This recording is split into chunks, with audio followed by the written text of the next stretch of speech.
Olá, pessoal. Nessa aula vamos falar um pouco sobre o fluxo de energia que ocorre nas cadeias e teias alimentares. Vamos falar das pirâmides ecológicas e também vamos falar de produtividade em uma cadeia alimentar. O Sol é o principal responsável pela existência de vida na Terra. Em primeiro lugar, porque as radiações solares aquecem o solo, as massas de água e o ar, criando condições favoráveis à vida. Em segundo lugar, porque a luz solar é captada pelos seres fotossintetizantes, representados principalmente por algas e plantas, e transferida ao longo das cadeias alimentares, permitindo a existência de praticamente todos os ecossistemas da Terra. A energia luminosa chega ao mundo vivo, portanto, pela fotossíntese. As algas, as plantas e as bactérias fotossintetizantes captam a energia da luz e as convertem em energia química, que fica armazenada nas moléculas de substâncias orgânicas. Ao comerem esses seres fotossintetizantes, os consumidores primários aproveitam a energia contida nas substâncias orgânicas ingeridas, usando em seus processos vitais e também para fabricar suas próprias substâncias. Os consumidores secundários, por sua vez, ao comerem os consumidores primários, usam as substâncias ingeridas como fonte de energia, e assim por diante. Portanto, a transferência de energia na cadeia alimentar é unidirecional. Tem início com a captação de energia luminosa pelos produtores e termina com a ação dos decompositores, passando pelos diversos tipos de consumidores. Em uma cadeia alimentar, a quantidade de energia de um nível trófico é sempre maior que a energia que pode ser transferida ao nível seguinte.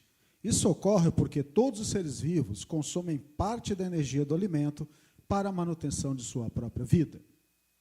O fluxo de energia, portanto, em um ecossistema é sempre unidirecional, e a cada nível trófico, menor é a energia disponível para o nível seguinte. Vamos agora das pirâmides ecológicas. As pirâmides ecológicas são representações gráficas de uma cadeia alimentar. Em uma cadeia alimentar, observamos apenas o fluxo unidirecional da energia ao longo de uma cadeia alimentar.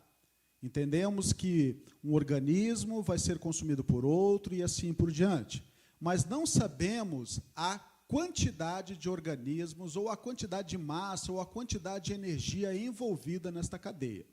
Para isso, temos as pirâmides ecológicas. As pirâmides ecológicas são classificadas em 3 tipos: pirâmide de números, pirâmide de biomassa e pirâmides de energia.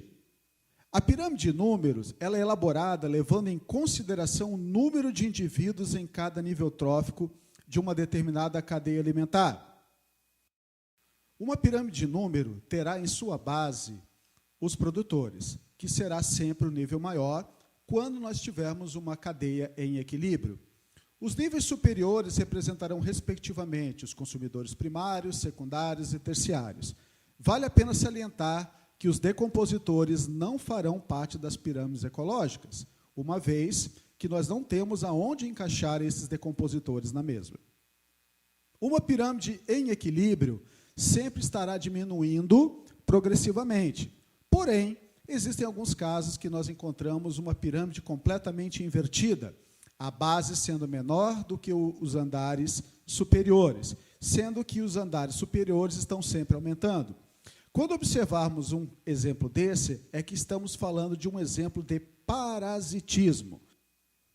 Nos exemplos abaixo, temos, no primeiro caso, uma pirâmide normal, uma pirâmide em equilíbrio, onde 5.000 pés de capim são suficientes para alimentar a 700 gafanhotos, que são suficientes para alimentar a 50 passarinhos.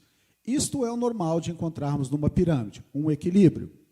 O segundo caso é um exemplo especial, onde a base, os produtores, são suficientemente grandes para alimentar os andares superiores. Então, não é um caso de parasitismo, onde nós temos agora 2 árvores sendo suficientes para 1.000 insetos, que são suficientes para 10 pássaros. O terceiro caso já é um caso de parasitismo, uma pirâmide completamente invertida, onde uma árvore está sendo parasitada por 500 pulgões e estes pulgões estão sendo parasitados por 30.000 protozoários. Se a pirâmide levar em consideração a massa viva, a biomassa de cada nível trófico, estaremos falando de uma pirâmide de biomassa. Você pode observar que as unidades são de massa, toneladas, quilogramas, gramas por metro quadrado. Preste atenção bem nas unidades. No primeiro caso, nós temos uma pirâmide em equilíbrio, onde 8 toneladas de alfafa são suficientes para 1 tonelada de bezerros para um adolescente de 47 quilogramas. Estamos falando de um equilíbrio, uma pirâmide diminuindo normalmente. O segundo caso é um caso especial. É o que acontece no plâncton. O plâncton é dividido em fito e zooplâncton. Quando nós observamos a pirâmide, entendemos que o fitoplâncton está menor que o zooplâncton. Num caso de parasitismo, isso seria considerado normal. Porém, nós estamos falando de algo que acontece normalmente. A diferença é a taxa de reprodução. O fitoplâncton se reproduz muito, mas muito mais do que o zooplâncton. Então, apesar de ser um nível menor, a taxa de reprodução, a velocidade com que o fitoplâncton se reproduz é suficiente para continuar alimentando o zooplâncton e manter o equilíbrio dentro de uma cadeia alimentar. E, finalmente, a pirâmide de energia. A pirâmide de energia representa a quantidade de energia presente em cada nível trófico.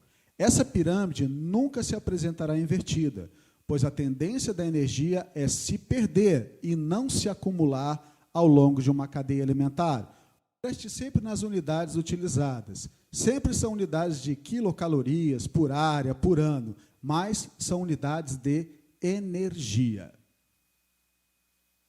A pirâmide de energia é a mais fiel de todas, pois ela leva em consideração a quantidade de energia total de cada nível trófico, considerando todos os tecidos, todas as estruturas presentes nos organismos. A produtividade nos ecossistemas está relacionada com a rentabilidade de cada nível trófico. O que acontece? Existe uma quantidade de energia que é produzida pelos organismos autotróficos. Então, essa quantidade de energia armazenada nos alimentos, produzidos pelos autótrofos em uma determinada área, num certo intervalo de tempo, é chamada de produtividade primária bruta. Desta produtividade primária bruta, grande parte dessa energia produzida, armazenada, é gasta para a manutenção das funções vitais do organismo, gastas, portanto, no metabolismo. A diferença entre a produtividade primária e o que é gasto no metabolismo, chamamos de produtividade líquida. Esta produtividade líquida que será retida nos produtos orgânicos armazenados, que estará disponível para o próximo nível trófico. Chamamos de produtividade primária líquida, pois estamos falando dos autotróficos. Falamos de produtividade primária bruta, pois estamos falando de autotróficos. A cada nível, estaremos falando, portanto, de uma produtividade secundária, terciária e assim por diante. E qual é o valor dessa produtividade líquida? Apenas 10%.